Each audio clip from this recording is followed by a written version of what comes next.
You're not failing at communication, your conversation is stuck in a timing loop that makes you both miss each other by seconds. If you can spot the exact beat where you and your partner start to drift, you can micro-correct in real time and watch the whole dynamic suddenly shift before it hardens into an argument. Or, timing mistakes in conversation do not. They spread as a loop of your beat, my beat, then you both land on the same wrong rhythm again.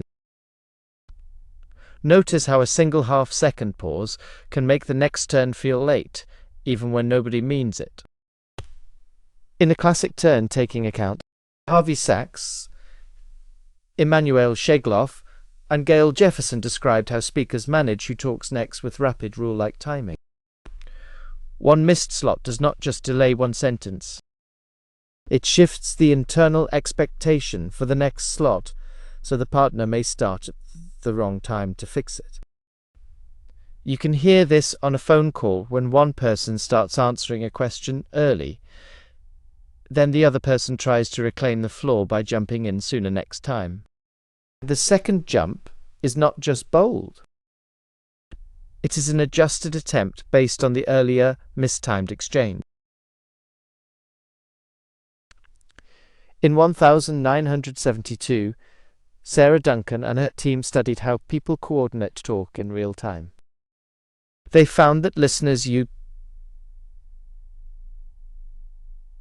like speed, pitch, contour, and the posture of the voice to predict when another person is about to track how a nearly finished ending makes your partner jump in early or late.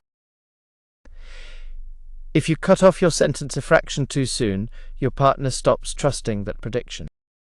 They then treat the next gap as a safer place to enter. That is how a tiny timing error becomes a shared rhythm rule. You both follow. Picture a casual checkout line. You say, "I just need one more thing," but you stop mid-breath for a beat. The cashier may assume you finished and start scanning. When you resume, the cashier keeps that same scan tempo, and the conversation's timing loop keeps running. Gail Jefferson mapped how conversations repair trouble without collapsing. In her 1989 work on transcription and conversational organization, she showed that when people self-correct or other-correct, the repair itself becomes a timing event. Notice how a quicker "sorry, I mean" can pull your partner's turn later. That matters because repair often creates an extra mini-gap. Your partner reads that gap as a signal about where the floor is. Then they adjust their entry time around that repair gap. Say you tell someone, "I sent the email on Monday." Your partner hears a Monday, but you realize you meant a Tuesday. You correct with a short phrase. If the correction arrives with a pause, your partner may delay their response until they feel the repair is complete, even if your meaning is clear. In 1999, Chartrand and Barg studied behavioral mimicry, where people unconsciously match another person's actions and even speech-like patterns. Mimicry is not only about body language. It also shows up as a tighter coupling of timing and rhythm. Consider how matching a gesture often pulls your speech rhythm with it. When your partner moves or speaks at a slightly different moment, your nervous system tends to align to that moment to keep. That alignment can accidentally lock in a flawed timing pattern. You both end up reinforcing the same offbeat because your body treats their rhythm as the new reference. You can test the feeling without lab gear. Watch a friend who talks fast. If they suddenly slow down mid-story, your own sentence pacing often slows too, even when you are not trying to. Stevens and colleagues reported in 2010 that listeners can show brain activity patterns that track the timing of a speaker's speech. Neural coupling does not mean mind reading. It means your brain is reacting to the flow of the other person's words and timing. Revisit a remembered clip and notice how different wording shifts confidence. When timing shifts, the predictive signals in the listener's brain also shift. The listener then anticipates the next word or clause at a new moment. That affects when they find it easiest to respond. In everyday life, this shows up when someone rushes a request. You might catch the words but feel late to respond. Later, the next time you speak, you may rush too because your internal timing got trained to their earlier pace.